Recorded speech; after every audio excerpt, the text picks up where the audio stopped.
എല്ലാവർക്കും എക്സലിൻ്റെ ഓൺലൈൻ ക്ലാസ്സിലേക്ക് സ്വാഗതം. നമ്മൾ കഴിഞ്ഞ ക്ലാസ്സിൽ നമ്മുടെ ജോഗ്രഫിയിലെ മൂന്നാമത്തെ ചാപ്റ്ററായ നാഷണൽ ഇൻകം എന്ന ചാപ്റ്ററാണ് ചർച്ച ചെയ്തുകൊണ്ടിരുന്നത്. ആ ചാപ്റ്ററിനകത്ത് പ്രധാനപ്പെട്ട എന്താണ് നാഷണൽ ഇൻകം, ഇന്ത്യയെ സംബന്ധിച്ച് എന്തൊക്കെയാണെന്നുള്ള പ്രധാനപ്പെട്ട കാര്യങ്ങളൊക്കെ നമ്മൾ ചർച്ച ചെയ്തു. പ്രധാനപ്പെട്ട 3 സെക്ടറുകൾ ഏതൊക്കെയാണ്? Primary, secondary, tertiary. അതിനകത്ത് പ്രൈമറിക്കകത്ത് വരുന്ന അഗ്രികൾച്ചർ സെക്ടർ, അതുപോലെ തന്നെ സെക്കൻഡറി സെക്ടർ, ടെർഷറി ആയിട്ട് വരുന്ന സർവീസ് സെക്ടർ, അങ്ങനെയുള്ള കാര്യങ്ങളൊക്കെയാണ് നമ്മൾ ആദ്യത്തെ ചാപ്റ്ററിൽ ചർച്ച ചെയ്തത്.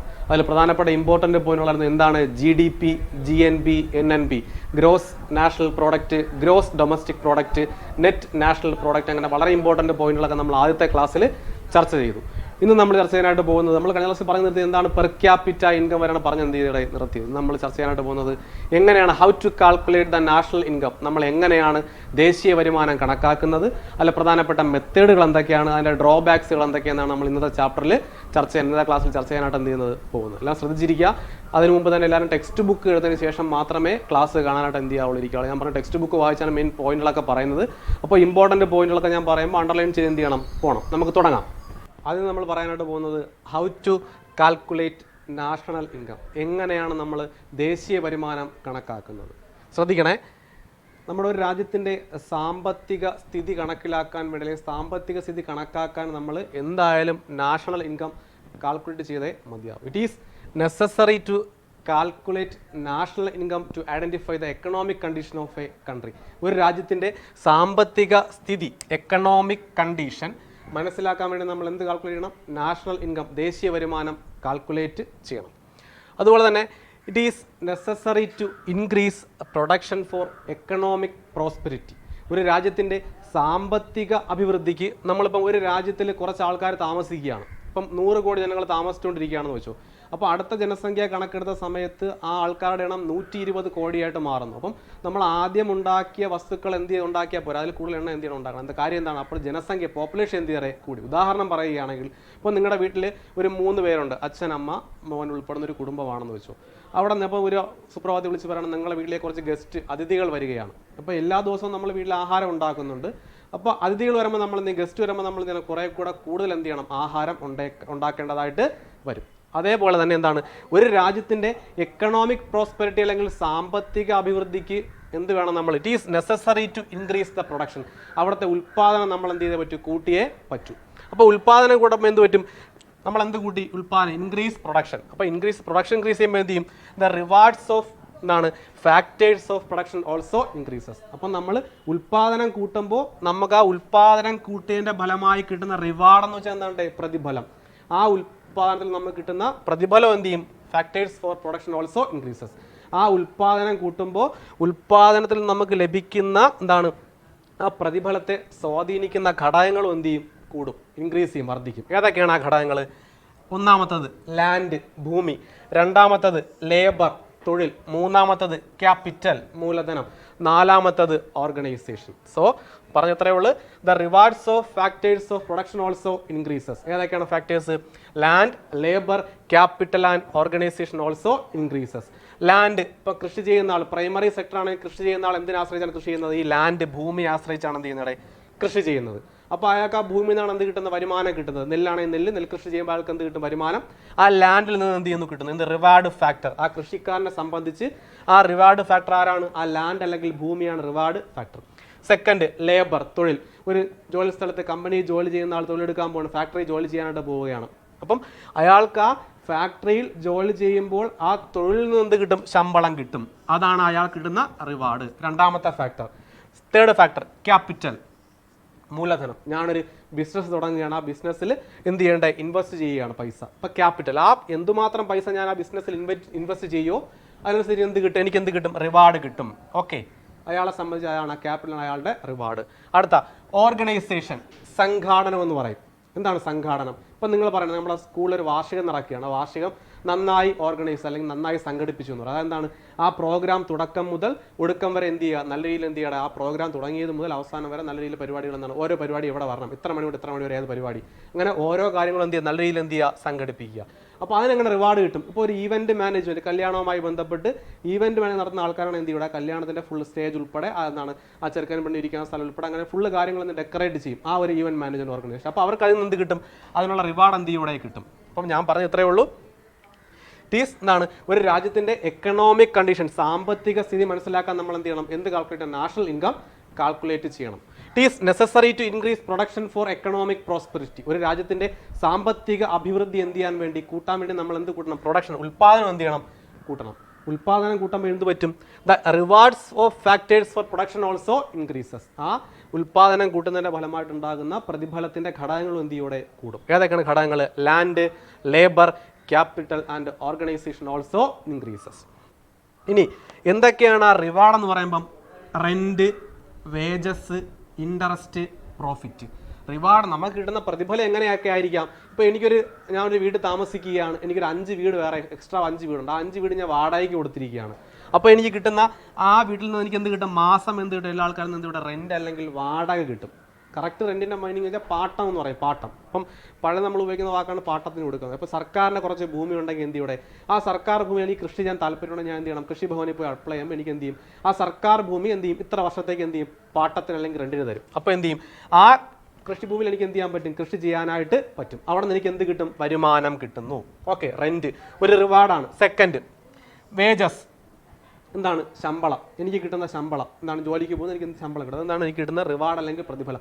ഞാൻ എടുക്കുന്ന ജോലിക്ക് എനിക്ക് കിട്ടുന്ന ശമ്പളമാണ് അതിൻ്റെ വേജ് എന്ന് പറയുന്നത്. ഇൻട്രസ്റ്റ് എന്താണ്, പലിശ എന്ന് പറയും. പലിശ എന്താണ്, എനിക്കിപ്പോൾ ഒരു 50 ലക്ഷം രൂപ ലോട്ടറി അടിക്കുകയാണ്. ആ ലോട്ടറി അടിച്ച പൈസ ഞാൻ എന്ത് ചെയ്യുന്നു, ബാങ്കിൽ കൊണ്ട് എന്ത് ചെയ്യുന്നു, FD നിക്ഷേപിക്കുന്നു, ഫിക്സഡ് ഡെപ്പോസിറ്റ് ഇടുകയാണ്. അപ്പം എനിക്ക് അത്രയും വലിയ എമൗണ്ട് എവിടെ ഇടുമ്പോൾ ബാങ്കിൽ ഇടുമ്പോൾ ബാങ്ക് എനിക്ക് എന്ത് തരും, ഇൻട്രസ്റ്റ് അല്ലെങ്കിൽ പലിശ തരുന്നു. അത് എന്തിൻ്റെ റിവാർഡാണ്, ഞാൻ ഇട്ട പൈസയ്ക്ക് എനിക്ക് തരുന്ന റിവാർഡ് അല്ലെങ്കിൽ പ്രതിഫലമാണ്. അടുത്ത ലാസ്റ്റ്, പ്രോഫിറ്റ്, ലാഭം. നമ്മളെല്ലാ കച്ചവടം അല്ലെങ്കിൽ എല്ലാ ബിസിനസ് ചെയ്യുന്ന എന്തിനെ അടിസ്ഥാനമാക്കിയാണ്, പ്രോഫിറ്റ്, ലാഭത്തിന് അടിസ്ഥാനമാക്കിയാണ്. ടെക്സ്റ്റൈൽസ് ഉടമ എന്ത് ചെയ്യും, അയാൾക്ക് വാങ്ങുന്ന ഡ്രസ്സ് 200 രൂപയ്ക്ക് വാങ്ങുകയാണെങ്കിൽ ആ ഡ്രസ്സ് നമുക്ക് എത്ര 300 രൂപയ്ക്ക് എന്ത് ചെയ്യും കിട്ടും. ആ 200 രൂപയ്ക്കും 300 രൂപയ്ക്കുടെ വ്യത്യാസം എത്രയാണ്, 100 രൂപ. ആ 100 രൂപയാണ് എനിക്ക് കിട്ടുന്ന അല്ലെങ്കിൽ ആ ബിസിനസ്സുകാരന് കിട്ടുന്ന പ്രോഫിറ്റ് അല്ലെങ്കിൽ ലാഭം എന്ന് എന്ത് ചെയ്യുന്നത് പറയുന്നത്. ടെക്സ്റ്റ് എടുക്കണേ, ടെക്സ്റ്റിലെ പോയിന്റ് വായിക്കണം. അപ്പോൾ പറഞ്ഞ കാര്യങ്ങൾ ഒന്നുകൂടെ വായിക്കണം, ശ്രദ്ധിക്കണേ. How to calculate the national income. എങ്ങനെയാണ് നമ്മൾ ദേശീയ വരുമാനം കാൽക്കുലേറ്റ് ചെയ്യുന്നത് നോക്കാം. The economic condition of a country is calculated on the basis of national income. Economic കണ്ടീഷൻ്റെ മുകളിൽ നാം സാമ്പത്തിക സ്ഥിതി, ഒരു രാജ്യത്തിൻ്റെ സാമ്പത്തിക സ്ഥിതി കണക്കിലാക്കുന്ന എന്തിനെ അടിസ്ഥാനമാക്കിയാണ്ട് രാജ്യത്തിലെ എന്താണ് ദേശീയ വരുമാനം കണക്കാക്കിയാണ് നമ്മൾ എന്ത് കാൽക്കുലേറ്റ് ചെയ്യുന്നത്, അവിടുത്തെ സാമ്പത്തിക സ്ഥിതി മനസ്സിലാക്കുന്നത്. പൂവർ കൺട്രി ആണോ അല്ലെങ്കിൽ റിച്ച് കൺട്രി ആണോ, അവിടെ വരുമാനം ആൾക്കാർക്ക് ജോലിയൊക്കെ ഉണ്ടോ എന്നൊക്കെ നമ്മൾ നോക്കുന്നത് എന്ത് കാൽക്കുലേറ്റ് ചെയ്താണ്, നാഷണൽ ഇൻകം കാൽക്കുലേറ്റ് ചെയ്യുമ്പോഴാണ്. ബാക്കി it is necessary to increase production for economic prosperity. എന്താണ്, ഉൽപാദനം കൂട്ടുന്നതിലൂടെ നമുക്ക് എന്തുണ്ടാക്കാൻ പറ്റും, രാജ്യത്തിന് സാമ്പത്തിക അഭിവൃദ്ധി. അണ്ടർലൈൻ ചെയ്താണ്, എക്കണോമിക് പ്രോസ്പെരിറ്റിയുടെ മുകളിൽ നാം സാമ്പത്തിക അഭിവൃദ്ധി. ഓക്കെ, അടുത്ത വെൻ പ്രൊഡക്ഷൻ ഇൻക്രീസസ്. എപ്പോഴാണോ ഉൽപാദനം എന്ത് ചെയ്യുന്നത്, കൂടുന്നത്, അപ്പോൾ എന്ത് പറ്റും, the rewards of factors for production like ഏതൊക്കെ, land, labour, capital and organisation also increases. Next, the increase in rewards such as rent, wages, interest and profit are resulted in increased consumption and investment. ഞാൻ ഈ പറഞ്ഞ reward ഏതൊക്കെയുണ്ട്, rent, wage, interest, profit. ഇതൊക്കെ കൂടുമ്പോൾ എന്ത് ചെയ്യും, നമ്മൾ അടുത്ത തവണ ചെയ്യുമ്പോൾ എന്ത് ചെയ്യൂടെ, ഇൻ ഇൻക്രീസ്ഡ് കൺസപ്ഷൻ. കൺസപ്ഷൻ എന്ന് വെച്ചാൽ ഉപഭോഗം ചെയ്യുക, ആൻഡ് ഇൻവെസ്റ്റ്മെന്റ്, പുതിയ നിക്ഷേപത്തിൽ. അപ്പം ഞാൻ ഇപ്പോൾ കൃഷി ചെയ്യേണ്ടത്, അപ്പോൾ കൃഷി ചെയ്തപ്പോൾ ഞാൻ എനിക്കൊരു 10 സെന്റ് വസ്തു കൊണ്ട് കൃഷി ചെയ്യുകയാണ്. ആ കൃഷി ചെയ്ത വസ്തുവിൽ നിന്ന് എനിക്ക് വരുമാനം കിട്ടുകയാണ്. ആദ്യത്തെ വർഷം കൃഷി ചെയ്തപ്പോൾ എനിക്കൊരു 10 ചാക്ക് അരി കിട്ടി. അപ്പോൾ എന്ത് ചെയ്യാണ്, അപ്പോൾ ഞാൻ മനസ്സിലാക്കിയതാണ് ആ മണ്ണിൽ എനിക്ക് ഒരുപാട് എന്തുണ്ടാക്കാൻ പറ്റും, കൂടുതൽ കൃഷി ചെയ്താൽ കൂടുതൽ വരുമാനം ഉണ്ടാക്കാനായിട്ട് പറ്റും. അപ്പോൾ ഞാൻ എന്ത് ചെയ്യും, അടുത്ത വർഷം എന്ത് ചെയ്യും, കൂടുതൽ വിത്ത് വാങ്ങി കൂടുതൽ പൈസ ഇതിവിടെ ഇൻവെസ്റ്റ് ചെയ്യും, ആ ഭൂമിയിൽ ഇൻവെസ്റ്റ് ചെയ്യുന്നു. അപ്പോൾ എൻ്റെ എന്ത് കൂടും, കൺസപ്ഷനും അതുപോലെ തന്നെ ഇൻവെസ്റ്റ്മെൻറ്റ്, ഞാൻ ഇൻവെസ്റ്റ് ചെയ്യുന്ന ഇത് എന്ത് ചെയ്യൂടെ കൂടും. ഓക്കെ, ബാക്കി നമുക്ക് നോക്കാം. Production, income and expenditure are interrelated. Production ഉൽപാദനം, ഇൻകം വരുമാനം, എക്സ്പെൻഡിച്ചർ ചെലവ് ആർ ഇന്റർ റിലേറ്റഡ്. ആ ടെക്സ്റ്റിൽ കിടന്ന ചാർട്ട് കാണാൻ നിങ്ങളൊരു ചാർട്ട് കൊടുത്തിട്ടുണ്ട്. നമ്മുടെ പ്രൊഡക്ഷൻ ആരോ മാർക്ക് ഇൻകം, അതിൻ്റെ മുകളിൽ എക്സ്പെൻഡിച്ചർ. ഓക്കെ, അപ്പോൾ എന്താണ്, ഉൽപാദനം അതുപോലെ തന്നെ വരുമാനവും എക്സ്പെൻഡിച്ചർ ചെലവും എന്താണ്, പരസ്പരം ഇന്റർ റിലേറ്റഡ്, പരസ്പരം ബന്ധപ്പെട്ടാണ് എന്ത് ചെയ്യുന്നത് കിടക്കുന്നത്. അതായത് ഒന്ന് കൂടുമ്പോൾ മറ്റൊന്ന് എന്ത് ചെയ്യും, കൂടും. നമ്മുടെ വാട്ടർ സൈക്കിൾ പോലെ സൈക്കിൾ കൊടുത്തിട്ടുണ്ട്, സൈക്കിൾ ചാർട്ട്. എന്താണ്, നമ്മുടെ എല്ലാ വാട്ടർ ബോഡിയിലെയും വാട്ടർ എന്ത് ചെയ്യും, ഇവാപ്പറേറ്റ് ചെയ്ത് എന്ത് ചെയ്യും, മുകളിലേക്ക് പോകുന്നു. അത് കണ്ടൻസ് ചെയ്ത് എന്ത് ചെയ്യും, മഴയായിട്ട് താഴേക്ക് വരും. ആ താഴെ വരുന്ന വെള്ളം എങ്ങോട്ട് തന്നെ പോകും, വീണ്ടും വാട്ടർ ബോഡിയിലോട്ട് തന്നെ എന്ത് ചെയ്യും, പോകും. ആ വെള്ളമാണ് എന്ത് ചെയ്യുന്നത്, വീണ്ടും ഇവാപ്പറേറ്റ് ചെയ്യുന്നത്. അപ്പോൾ ഒരു സൈക്ലിക് പ്രോസസ്സാണ്. അത് കണക്ക് എന്താണ് നിങ്ങൾ ടെക്സ്റ്റിൽ കൊടുത്തിരിക്കുന്നതാണ്, പ്രൊഡക്ഷൻ ഇൻക്രീസ് ചെയ്യുമ്പോൾ എന്തും ഇൻക്രീസ് ചെയ്യും, ഇൻകം ഓൾസോ ഇൻക്രീസസ്. ഇൻകം കൂടുമ്പോൾ എന്തും കൂടും, നമ്മുടെ സ്വാഭാവികമായിട്ടും എക്സ്പെൻഡിച്ചറും എന്തിയുടെ ചെലവും എന്തിയുടെ കൂടും. നോക്കാം, production, income and expenditure are interlinked, പരസ്പരം ബന്ധപ്പെട്ട് കിടക്കുന്നു. വളരെ വളരെ ഇമ്പോർട്ടൻറ്റ് പോയിന്റാണ് അടുത്ത പറയാനായിട്ട് പോകുന്നത്. There are 3 methods four calculating the അല്ലെങ്കിൽ എസ്റ്റിമേറ്റിംഗ് ദ നാഷണൽ ഇൻകം. ഒരു രാജ്യത്തിൻ്റെ സാമ്പത്തിക വരുമാനം അല്ലെങ്കിൽ ദേശീയ വരുമാനം കണക്കാക്കുന്ന പ്രധാനമായിട്ടും 3 മെത്തേഡുകൾ അല്ലെങ്കിൽ 3 രീതികളെ അടിസ്ഥാനമാക്കിയാണ്. First product method, second income method, third expenditure method. Product method means ഉൽപ്പാദന രീതി, സെക്കൻഡ് ഇൻകം മെത്തേഡ് വരുമാന രീതി, തേർഡ് എക്സ്പെൻഡിച്ചർ മെത്തേഡ് എന്താണ് ചിലവ് രീതി. ഈ 3 രീതികളെ അടിസ്ഥാനമാക്കിയാണ് നമ്മൾ എന്ത് കാൽക്കുലേറ്റ് ചെയ്യുന്നത്, ഒരു രാജ്യത്തിൻ്റെ നാഷണൽ ഇൻകം അല്ലെങ്കിൽ ദേശീയ വരുമാനം എന്ത് ചെയ്യുന്നവിടെ കണക്കാക്കുന്നത്. ആദ്യം പറയാൻ പോകുന്ന മെത്തേഡാണ് പ്രോഡക്റ്റ് മെത്തേഡ് അല്ലെങ്കിൽ വരുമാന രീതി. Under the product method the money value of goods and services produced is adding. അതായത് എന്ത് under the product method by calculating the national income, the money value of goods and services produced is adding. അപ്പോൾ എന്താണ് ഏതൊക്കെ സെക്ടറുടെ primary സെക്ടറിൽ നിന്നും secondary സെക്ടറിൽ നിന്നും tertiary സെക്ടറിൽ നിന്നും കിട്ടുന്ന പ്രൊഡക്ഷൻ ഉൽപ്പാദനം അതിനെ എന്ത് ചെയ്യും നമ്മൾ തമ്മിൽ ആഡ് ചെയ്യുമ്പോൾ കിട്ടുന്നതാണെന്ന് പറയുന്ന പ്രോഡക്റ്റ് മെത്തേഡിൽ നിന്ന് കിട്ടുന്ന വരുമാനം എന്ന് പറയുന്നത്. അതായത് ഒരു രാജ്യത്തിൻ്റെ എന്ത് കാൽക്കുലേറ്റ് ചെയ്യുമ്പോൾ ദേശീയ വരുമാനം കണക്കാക്കുന്ന സമയത്ത് എന്താണ് 3 സെക്ടറായ പ്രൈമറി, സെക്കൻഡറി, ടെർഷറി ഈ 3 സെക്ടറിൽ നിന്ന് ഉൽപ്പാദിപ്പിച്ച ഗുഡ്സ് ആൻഡ് സർവീസസ് സാധനങ്ങളുടെയും സേവനങ്ങളുടെയും തുക എന്ത് ചെയ്യുമ്പോൾ ആഡ് ചെയ്യുമ്പോൾ കിട്ടുന്നതാണ് അവിടുത്തെ ദേശീയ വരുമാനം എന്ന് എന്ത് ചെയ്യുന്നത് പറയുന്നത്. ഓക്കെ, അപ്പോൾ ഇങ്ങനെ പ്രോഡക്റ്റ് മെത്തേഡ് വഴി ദേശീയ വരുമാനം കാൽക്കുലേറ്റ് ചെയ്യുന്ന സമയത്ത് നമുക്ക് എന്തറിയാൻ പറ്റും, ഇറ്റ് ഈസ് എന്താണ് very important and we can identify the contribution of each sectors. ഓരോ മേഖലയിൽ നിന്നുള്ള എന്താണ് കോൺട്രിബ്യൂഷൻ എത്രയാണെന്ന് അറിയാൻ പറ്റും. പ്രൈമറി സെക്ടറിൽ നിന്ന് ഇപ്പോൾ നമുക്കൊരു 450 കോടി കിട്ടുകയാണ്. അടുത്ത സെക്കൻഡറി സെക്ടറിൽ നിന്നൊരു 500 കോടി കിട്ടുകയാണ്. അടുത്ത ടെർഷറി സെക്ടറിൽ 1000 കോടി കിട്ടുകയാണെന്ന് വെച്ചു, 1000 കോടി. അപ്പം നമുക്ക് എന്ത് കാൽക്കുലേറ്റ് ചെയ്യുമ്പോൾ പ്രോഡക്റ്റ് മെത്തേഡ് വഴി നാഷണൽ ഇൻകം കാൽക്കുലേറ്റ് ചെയ്യുന്ന സമയത്ത് നമുക്ക് എന്ത് ചെയ്യാൻ പറ്റും, ഓരോ മേഖലയുടെ അല്ലെങ്കിൽ ഓരോ സെക്ടറിൻ്റെയും കോൺട്രിബ്യൂഷൻ എത്രയാണെന്ന് അറിയാൻ പറ്റും. Primary sector separate 450 crore, secondary sector separate 500 crore, tertiary എത്രയുണ്ട് 1000 crore. നമുക്ക് എന്ത് ചെയ്യാൻ പറ്റും, ഓരോ മേഖലയിലെയും സെപ്പറേറ്റ് ആയിട്ടുള്ള ഇൻകം വരുമാനം അറിയാനായിട്ട് പറ്റും. അതുപോലെ തന്നെ നമുക്ക് എന്തറിയാൻ പറ്റും, it also helps to calculate which sector contribute the most. ഏത് മേഖലയിൽ നിന്നാണ് ഏറ്റവും കൂടുതൽ നമുക്ക് എന്ത് കിട്ടിയ വരുമാനം കിട്ടിയെന്ന് നമുക്ക് എന്ത് കാൽക്കുലേറ്റ് ചെയ്യുമ്പോൾ പ്രോഡക്റ്റ് മെത്തേഡ് വഴി നാഷണൽ ഇൻകം കാൽക്കുലേറ്റ് ചെയ്യുമ്പോൾ അറിയാൻ പറ്റും. അപ്പോൾ ഇവിടെ നോക്കുമ്പോൾ നമുക്ക് എന്ത് പറയാൻ പറ്റും, the tertiary sector contribute the most amount. എന്താണ് ഏറ്റവും കൂടുതൽ പൈസ നമുക്ക് തരുന്ന ഏത് മേഖലയാണ്, ടെർഷറി അല്ലെങ്കിൽ അവസാനത്തെ തേർഡ് മേഖലയാണ് നമുക്ക് പറയാനായിട്ട് പറ്റും. അപ്പോൾ ഇത്രയേ ഉള്ളൂ പ്രോഡക്റ്റ് മെത്തേഡ്. ടെക്സ്റ്റ് വായിക്കാൻ ശ്രദ്ധിക്കണേ. Under the product method the national income is calculated by adding up the money value of goods and services produced by the primary sector, secondary sector, tertiary sector. Baki. It is useful to assess the contribution of each of these sectors towards the national income. ദേശീയ വരുമാനം കണക്കാക്കുമ്പോൾ ഈ ഓരോ മേഖലയുടെയും എത്രയാണ് എന്നാണ് contribution നമുക്ക് അറിയാൻ പറ്റും. അതുപോലെ തന്നെ last point, it also used to analyse which sector contributes the most to national income. ഏറ്റവും കൂടുതൽ ഏത് മേഖലയാണ് ഒരു രാജ്യത്തിൻ്റെ സാമ്പത്തിക വരുമാനത്തിൽ സ്വാധീനിക്കുന്നത് നമുക്ക് അറിയാനായിട്ട് എന്ത് ചെയ്യൂടെ പറ്റും. ആദ്യ മെത്തേഡാണെന്ന് പറയുന്നത് നമ്മൾ പ്രോഡക്റ്റ് മെത്തേഡ്. രണ്ടാമത്തെ മെത്തേഡാണ് ഇൻകം മെത്തേഡ് അല്ലെങ്കിൽ വരുമാന രീതി. നമ്മൾ ആദ്യ ക്ലാസ്സിൽ പറഞ്ഞു എന്താണ് income. Income is the reward received four factors of production. നമുക്ക് ഒരു സാധനം ഉൽപ്പാദിപ്പിക്കുകയും കിട്ടുന്ന പ്രതിഫലമാണെന്ന് തോന്നുന്നത് റിവാർഡ് എന്ന് പറയുന്നത്, അല്ലെങ്കിൽ പ്രതിഫലമാണെന്ന് പറയുന്നത് നമ്മൾ ഇൻകം അല്ലെങ്കിൽ വരുമാനം എന്ന് എന്ത് ചെയ്യുന്നത് പറയുന്നത്. The national income is calculated in the income method based on adding up the rent, wages, interest and profit. അപ്പം നമുക്ക് പ്രൊഡക്ഷൻ വഴി കിട്ടുന്ന റിവാർഡാണ് ഏതൊക്കെ, റെൻറ്റ്, വേജസ്, ഇൻട്രസ്റ്റ്, പ്രോഫിറ്റ്. നമുക്ക് കിട്ടുന്ന വരുമാനമാണ് വാടക അല്ലെങ്കിൽ പാട്ടത്തിന് കിട്ടുന്ന പൈസ, വേജസ് ശമ്പളം, അടുത്ത പറഞ്ഞ ഇൻട്രസ്റ്റ് എന്താണ് പലിശ, പ്രോഫിറ്റ് ലാഭം. ഇതെല്ലാമാണെന്ന് പറയുന്നത് നമ്മുടെ റിവാർഡെന്ന് എന്ത് ചെയ്യുന്ന പറയുന്നത്. അപ്പം ഈ റിവാർഡുകളെല്ലാം തമ്മിൽ കൂട്ടുമ്പോൾ നമുക്ക് എന്ത് കാൽക്കുലേറ്റ് ചെയ്യാൻ പറ്റും, നമ്മുടെ ഇൻകം മെത്തേഡ് വഴി എന്ത് കിട്ടും, നാഷണൽ ഇൻകം കിട്ടും.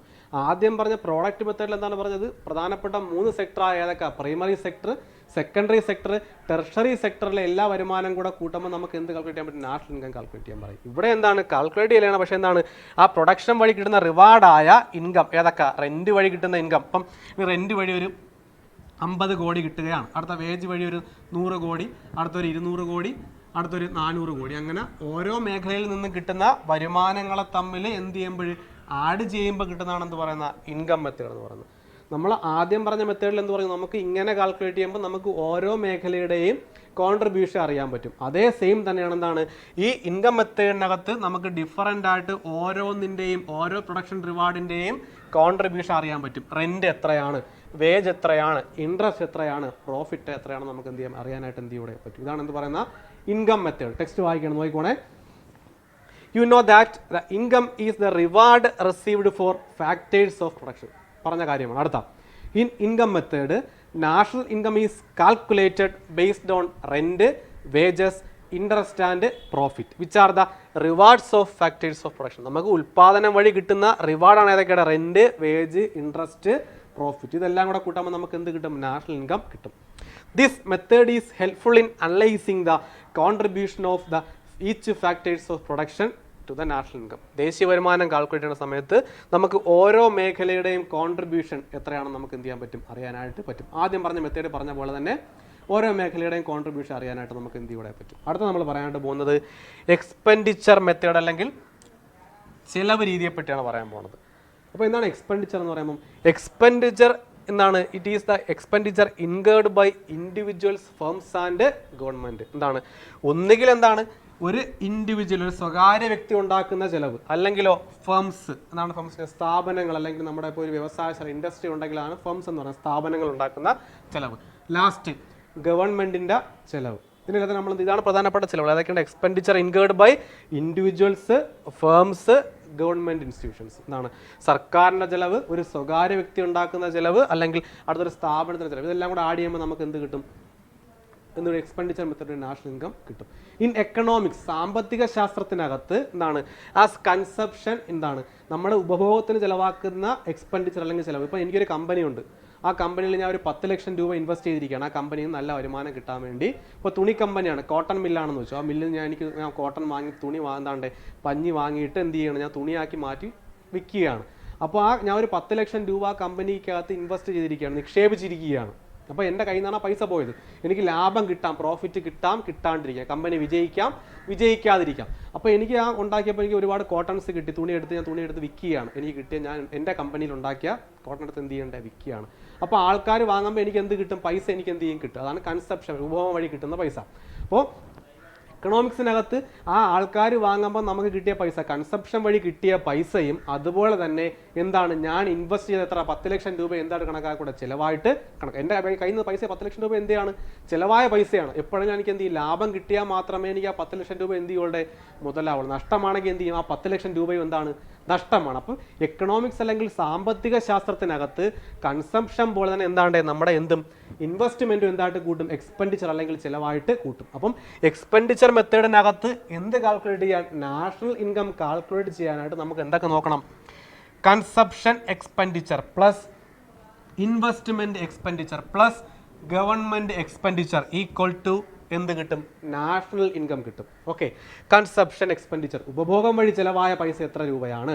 അടുത്ത ഇൻവെസ്റ്റ്മെൻറ്റ് എക്സ്പെൻഡിച്ചർ, ഞാനൊരു കമ്പനി തുടങ്ങിയപ്പോൾ നിക്ഷേപിച്ച പൈസ എത്രയാണ്. അടുത്ത ലാസ്റ്റ് സർക്കാരിൻ്റെ ചിലവ് എത്രയാണ്, സർക്കാർ നിക്ഷേപിച്ച പൈസ എത്രയാണ്. ഇതെല്ലാം കൂടെ നമുക്ക് എന്ത് കിട്ടൂടെ, നാഷണൽ ഇൻകം കിട്ടും. ഏത് മെത്തേഡ് വഴി, എക്സ്പെൻഡിച്ചർ മെത്തേഡ് വഴിയുള്ള ചിലവ് രീതി വഴിയുള്ള എന്ത് കിട്ടും, നാഷണൽ ഇൻകം നമുക്ക് എന്ത് ചെയ്യാൻ, കാൽക്കുലേറ്റ് ചെയ്യാനായിട്ട് പറ്റും. എക്സ്പെൻഡിച്ചർ മെത്തേഡ് ടെക്സ്റ്റിലെ പോയിന്റ് വായിക്കണം, ശ്രദ്ധിച്ചിരിക്കണേ.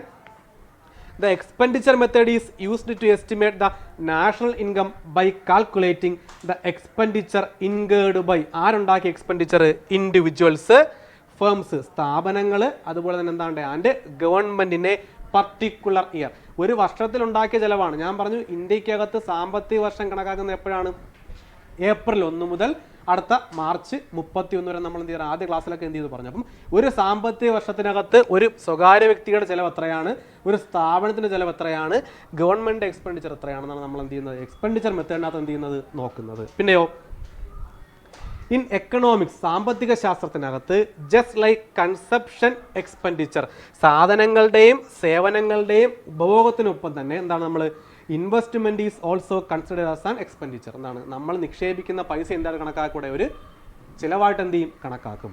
Okay, the summation of consumption expenditure, അടുത്ത investment expenditure and government expenditure give the total expenditure. എന്താണ് ഈ മൂന്നും കൂടി ആഡ് ചെയ്യുമ്പോൾ നമുക്ക് എന്ത് കിട്ടും? മൊത്തത്തിലുള്ള എന്ത് കിട്ടുന്ന ചിലവ് കിട്ടും. അങ്ങനെ നമുക്ക് എന്ത് കാൽക്കുലേറ്റ് ചെയ്യാൻ പറ്റും? നാഷണൽ ഇൻകം കാൽക്കുലേറ്റ് ചെയ്യാൻ പറ്റും. എന്ത് മെത്തേഡ് വഴി? എക്സ്പെൻഡിച്ചർ മെത്തേഡ് വഴി നാഷണൽ ഇൻകം കാൽക്കുലേറ്റ് ചെയ്യാനായിട്ട് പറ്റും. Estimation of national income using any of the above 3 methods will give the same result എന്നാണ്.